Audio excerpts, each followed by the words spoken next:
So it's been 1 year since I started my self-transformation journey, really to find out who I truly am, build my self-love, self-trust, and see what would happen if I really dedicated myself to this.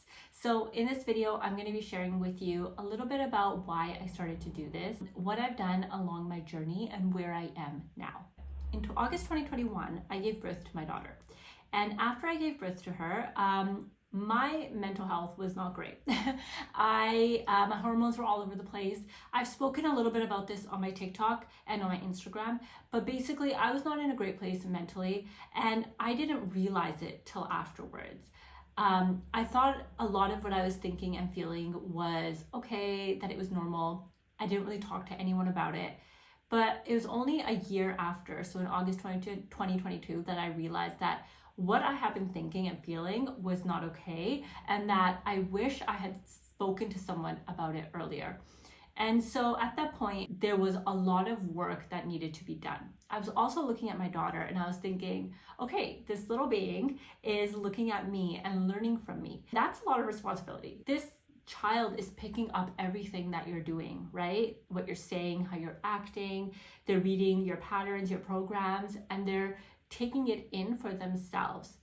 And so thinking about her and thinking about myself, I was like, I need to change. I need to make a change. And that is what really drove me to start this journey.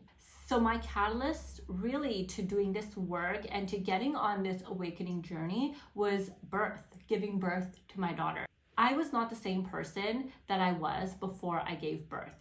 After I gave birth, it changed. Something changed. From talking to other mothers, I think they have gone through similar journeys. Not everyone, but some people have gone through similar journeys where you sort of have like a dark night of the soul and you realize that things need to change and there's a bigger calling for you. And that's what really led me down this path of starting to awaken. In October 2022, last year, I was scrolling through TikTok and I came across quite a few different people talking about shadow work. I'd heard of this term before and I learned about it, but didn't really do it. But I thought, you know what, if it's helping other people and I'm sort of going through similar stuff that they're going through, let me try it. That was the beginning, really, of the changes that I decided to make in my life.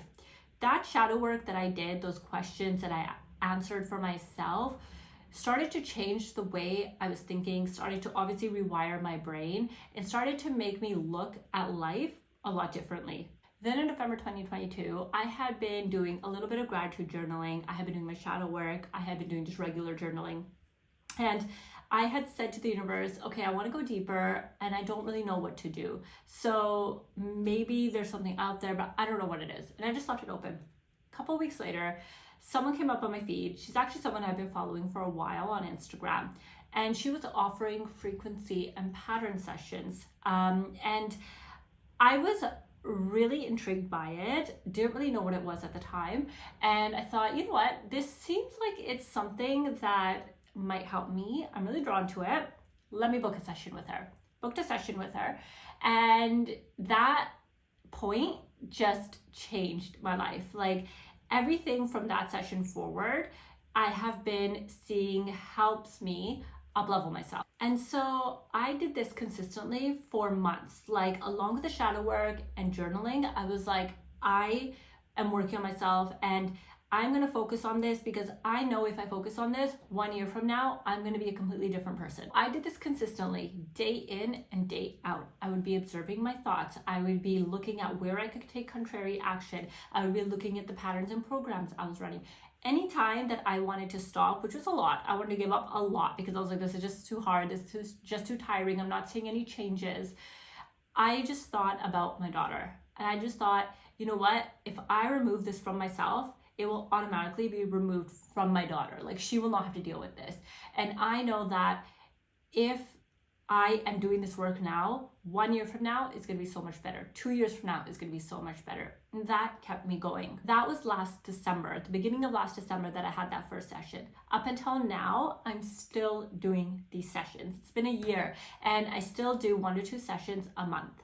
So along with that, there's quite a few other things that I've done, and I was writing it down before recording this video, and I couldn't believe the amount of things that I've done to just help me really up level, get to know myself more, and just transform myself and help me on this journey. So things that I've been doing is journaling, like I mentioned, gratitude. I've been really practicing gratitude, especially over the last few months.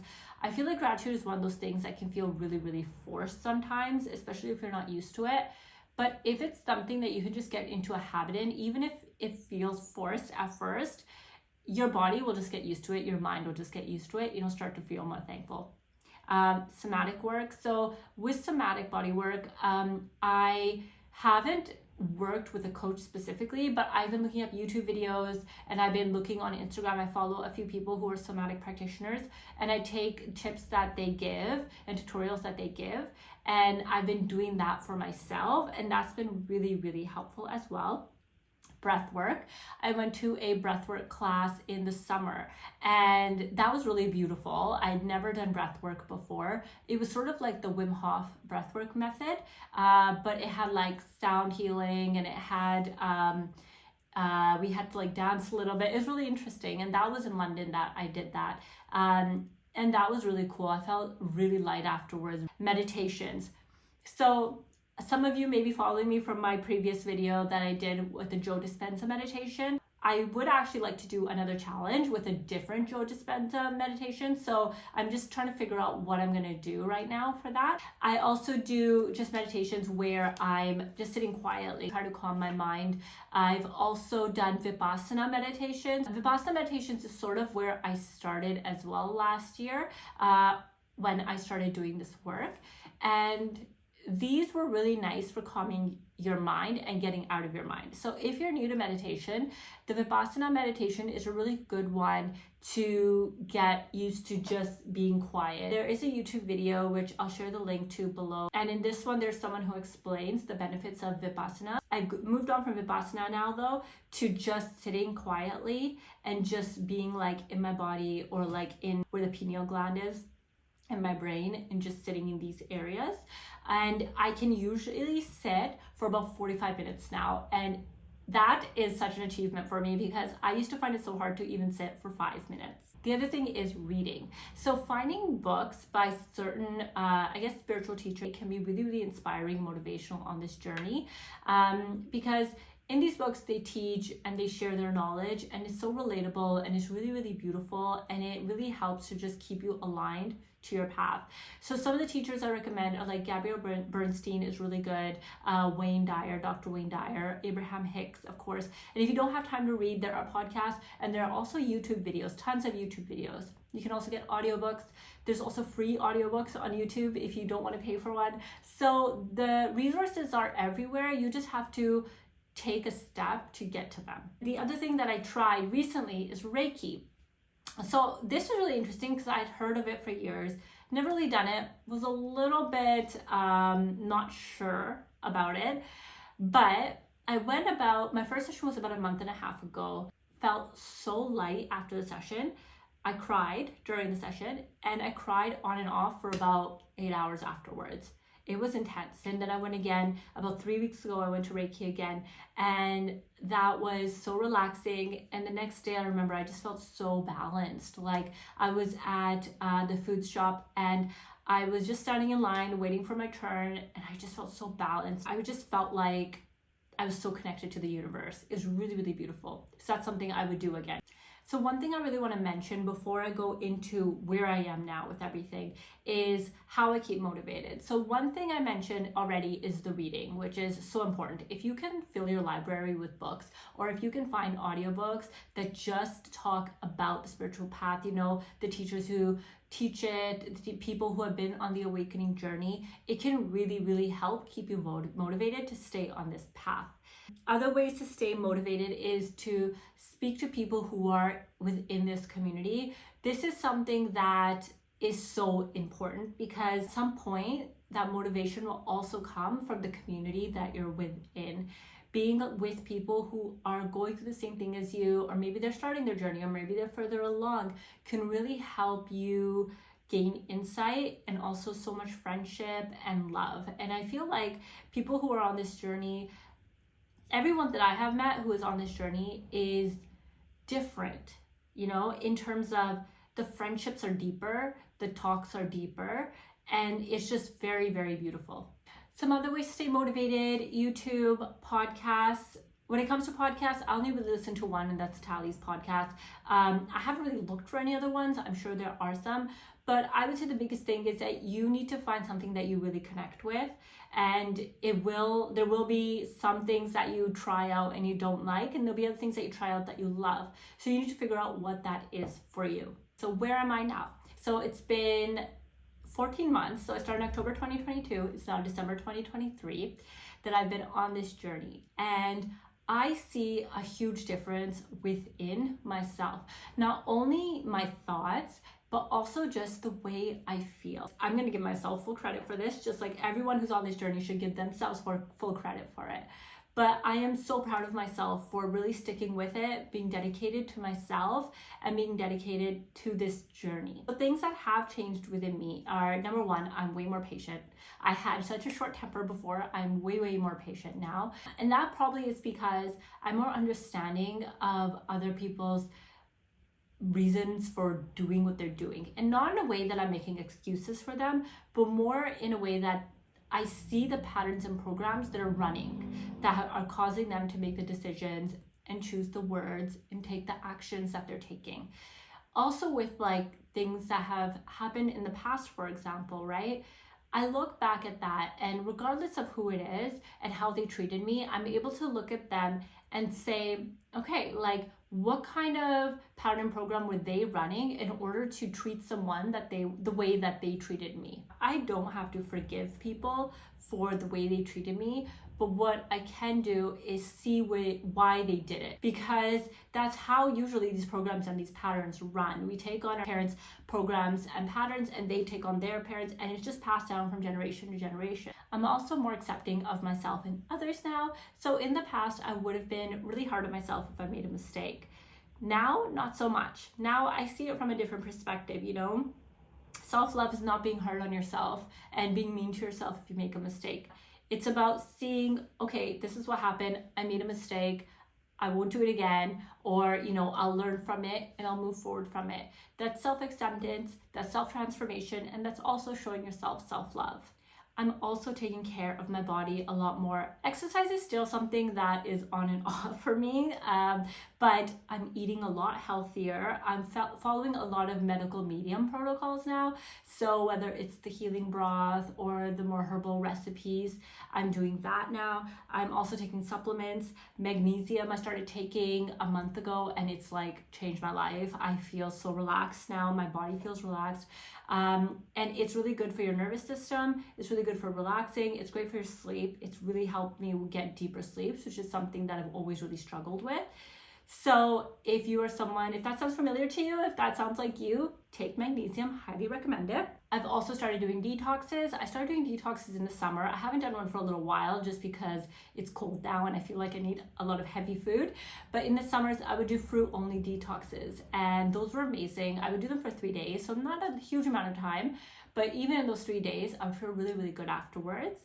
I've also started drinking less. I didn't drink a lot to begin with. I would have like 1 or 2 glasses of wine every weekend.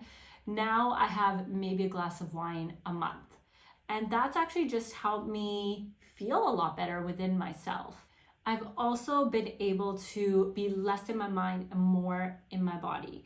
And this is something that I still kind of struggle with sometimes. I'm not gonna lie, I'm not like there 100% yet, but I'm recognizing that this is happening. Being in your body, what that does to you is just really relaxes you. You're really present. I also feel more empowered. So in the past, this was not the case. I would never stand up for myself. I would never speak my mind. I would never give my opinion. If somebody, it'd be as simple as if someone was like, what do you want for dinner? I'd be like, I don't know, whatever you want. And now if someone says something to me, I will stand up for myself, and not in a mean way, but I will get my point across.